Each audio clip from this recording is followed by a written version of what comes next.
Hi guys, good morning. Welcome to the last day of me reading to you the sign of the beaver.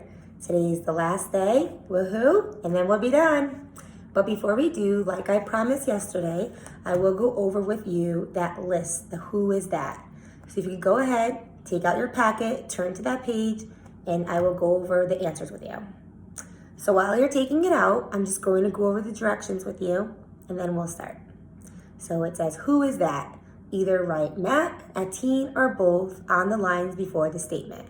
And of course, you can abbreviate and write M for Matt, A for at teen, or B for both. Okay, you ready? Here we go. Does not want to learn white man signs. At teen. Grandson of sadness. At teen. Has many chores to do. Matt. Has to find food to eat every day. Matt.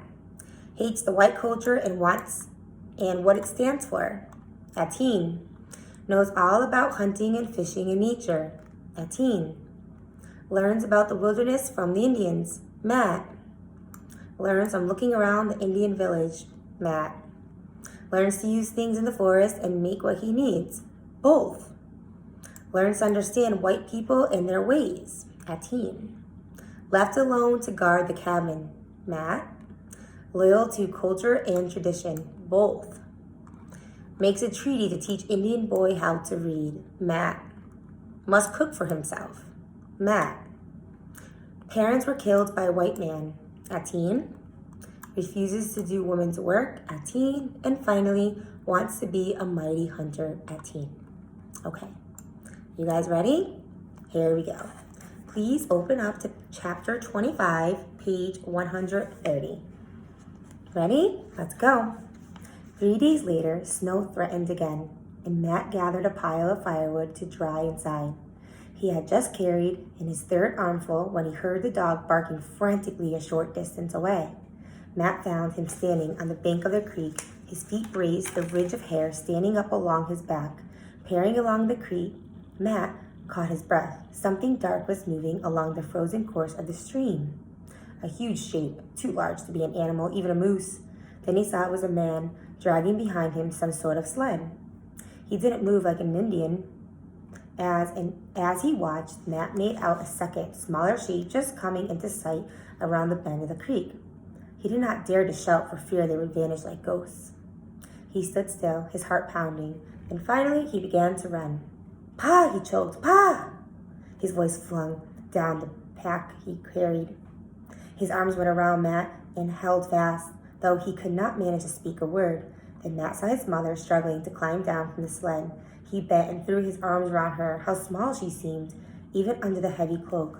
Sarah came floundering through the snow in her father's footsteps and stood staring at him, her eyes bright under the woolen hat. She wasn't the child he remembered.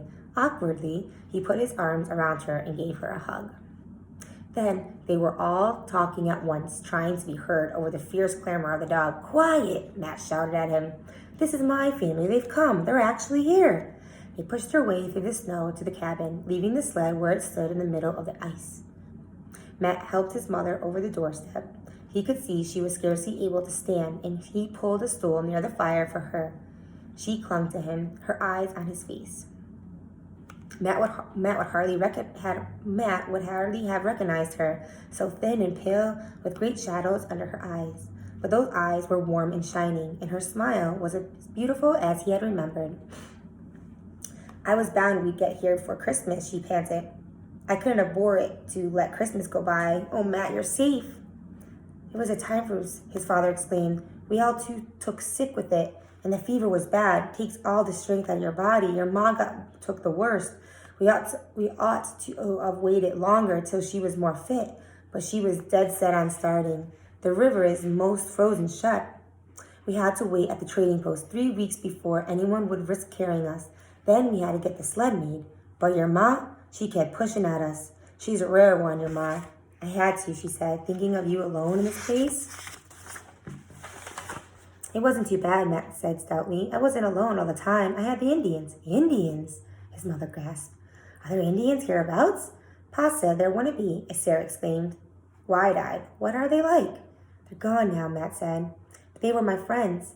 Then he brought it out proudly. "I had an Indian brother." From the way they stared at him, He could see it was going to take a mighty lot of explaining before they could understand. He didn't suppose they ever would, truly. His father said nothing. He was looking soberly at the snowshoes propped against the wall and at the bow hanging over the door where the rifle should have been. Everywhere he looked, Matt realized he must see something the Indians had given him or had taught him how to make for himself. However, his father seemed to think there was no time now for questions. "We better unpack the sled," he said, "before it starts to snow again." Matt sprung to help. There was one question he had not dared to ask till he and his father were alone. The baby. "Did you leave it behind?" His father ran a hand over his beard. His eyes were troubled. The little one only lived 5 days. He answered, "'Twas a pitiful little thing, would never have made this journey. Just don't say aught to your ma. She still takes it hard," Matt promised. He wished he had somehow been able to hide the cradle before she noticed it. Standing in the snow, his father reached to put a hand on Matt's shoulder. "You've done a grown man's job, son," he said. "I'm right proud of you." Matt could not speak. It took his breath away to think that he might have gone with the Indians, that they might have come to an empty cabin and found that all his mother's fears had come true. He would never have heard the words his father had just spoken. This was how Etienne had felt, he knew, when he had found his Manitou and became a hunter. As his father untied his bundles from the sledge, Matt lugged them into the cabin. Flour, molasses, a fine new kettle, warm, bright quilts, and Banksby new boots for him and a woolen jacket and breeches. He felt richer than Robinson Crusoe with all the plunder from that sunken ship. Then he noted that his father had a new rifle, and presently he discovered poking out from his mother's pack his own old musket. He hadn't a doubt she had learned to use it, and would have too. Had her family been threatened? He suspected that even Sarah, so grown up now, wouldn't have feared to pull that trigger if there'd been need of it. Well, there'd be no more need of it now, with 2 men to fend for them. Inside the cabin, Sarah was bustling capably, about unwrapping the pewter dishes, setting out the little whale oil lamp that had always stood on the table in Quincy. "That's the funniest looking dog I ever saw," she said. "He won't come near us. He's an Indian dog," Matt told her. "He's suspicious of white folks. You wait. You'll get to like him." He couldn't get over how much older she looked, but still spunky. Her eyes were sparkling, and Matt suspected that for her, the long journey had just been an adventure. He should have made her a bow instead of a doll, and he would too, the first chance he got. His mother had thrown off her cloak, and the fire had brought a little bit of color into her cheeks. She was making a great show of coming home. If the cabin seemed rough and cramped after the pretty house she had left behind, she never let on for a moment. She went about admiring everything, the drying ears of corn, the strings of pumpkin, the fine new wooden bowls he had carved. "All this food," she marveled, "and I had been feared you were starving." He was thankful now for all the times he had gone hungry to save what he could for their coming. "There's jerky for supper," he told her. "I try not to eat too much of it. You can make a pretty fair stew with that and a little pumpkin. Some salt would sure help if you brought any." And he started out again. His mother stopped him and put her arms on his shoulders. "Wait a minute," she said. "I just want to look at you." She had to tip her head back to do it. "You look different, Matt. You're most as tall as your pa, and awful thin. You're so brown, I'd taken you for an Indian." "I almost was one," he said, giving her a quick hug to show he was joking. He hopes she'd never know how true it was. "We're going to have neighbors," she said happily, as she set the new kettle over the fire. "A man and his wife have a claim not 5 miles from here. They're staying at the trading post till spring. We plan to share a pair of oxen. They say 3 other families are coming too. They're going to set up a mill. Before you know it, we'll have a town here, maybe even a school for you children." Neighbors? That was a thought that would take some getting used to. Matt supposed he ought to be pleased. Yes, of course he was pleased. It was just that he rather liked it as it was here in the forest. With all the gladness in him right now, you wouldn't think there'd be room for any other thought. But even now, with his family here, their voices filling the long silence, with all worries vanishing like smoke up the chimney, he suddenly thought of the Indians. He wished that Etienne, his grandfather, could know that he had been right to stay, that his father had come as he had promised them. But the old man had been right too. More men were coming. There would be a town here on the lands where the Indians had hunted, and the Beaver. If only he could be sure that the Indians had found a new hunting ground. Matt thrust his arms into a new jacket and went out again into the snow. Behind him, the cabin glowed warm and filled with life. Already steam was rising from the new kettle. He'd cooked one of those special stews for them for supper, and he wouldn't have to eat it alone. They would all sit around the table and bow their heads while his father asked the blessing. Then he would tell them about a team. And that's it. We're done. So I hope you enjoyed this story just as much as I did. And now, to finish up your packet, we're going to talk about some of your questions. So you're going to see the next part is vocabulary. And some of these vocabulary words are your vocabulary word this week. All I want you to do is use at least 4 of these vocabulary words to write either a story or sentences. I'll give you that choice. Okay. If you go to the next part, it's the dialect, okay? So I'm going to go over a little bit with you. So the dialect. We're going to read some of these sentences. They'll come right out of the book. And you're going to write how you say the same thing, okay? So let's start. I'll help you with some of them. So the first one was, I'm just going to open this up. I was bound we would get here before Christmas. So the word you want to look at is bound. And if you want to turn that into how we would say it, the word would be determined. So the word you would put there is determined. I was determined we would get here before Christmas. If you look at the second one, I couldn't have bore it to let Christmas go by. So what they're saying there is I couldn't stand or I couldn't imagine if Christmas had gone by without me seeing you. As you can see, when I first read that sentence, I stumbled a little bit. That's because they spoke a little different then, and we're not used to that. So sometimes when you read, even in your books, and there was times where maybe I stumbled or you did, that's why. Because we don't speak like that today. So again, that word we're looking for is I couldn't stand or I couldn't have imagined not being here for Christmas. We might as well just finish the rest together and then we'll go on. Okay, the third one, we all took sick with it. What do you think that means? You're correct. We all became sick with it. They all got sick.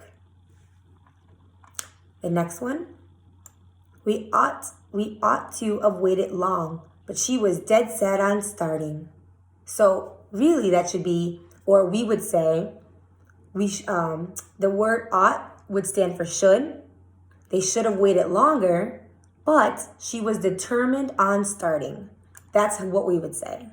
So we should have waited longer, but she was determined on starting.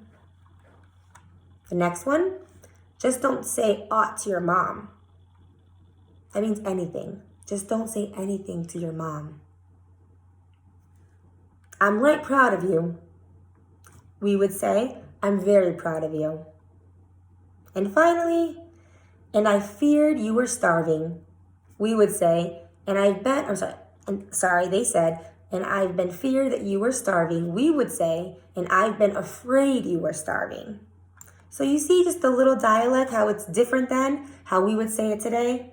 So there you go. There are your answers. Just make sure you write them in. Okay, my friends. So if you go to the next part, it is the family reunion in your opinion. And like I've been telling you the last 2 days, when it's an opinion, it's your opinion. It cannot be wrong. So what questions do you think Matt's family has? Will they ask Matt all of the questions? So think. They haven't seen him for months. Matt is now different. He knows how to make things with his bare hands and with things in the yard and sticks and with animals. So what do you think they're going to ask him? Jot them down. And you can list that if you want. You can list maybe 6 questions you have and you could write them for me. And the next one is, who did Matt miss the most? If you had to pick one person in his family, who do you think he missed the most? Ma, maybe because he imagined her while he was alone. Maybe his sister Sarah, even though she was a little annoying to him, but now he did miss her. Or maybe Pa. Who do you think? Make sure you tell me why. Okay. And then you have order of events. So order of events, I want you to do the best that you can. Number the events below to put them in order. Use the book to help you. So if you have time today, you can start that. If not, tomorrow I will again have a video of myself and we will go over the order of events. And I will list the order for you and you can check them.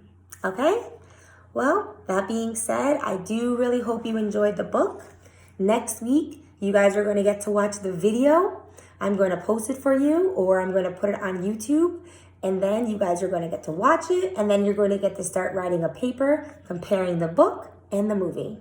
All right, guys. I hope you have a nice day today. And if you ever have any questions on any of your other homework that you're working on, you can always send me an email through the MobiMax Messenger, or you can go on to Google Docs, send me a letter, and I will write right back to you. Until then, bye guys.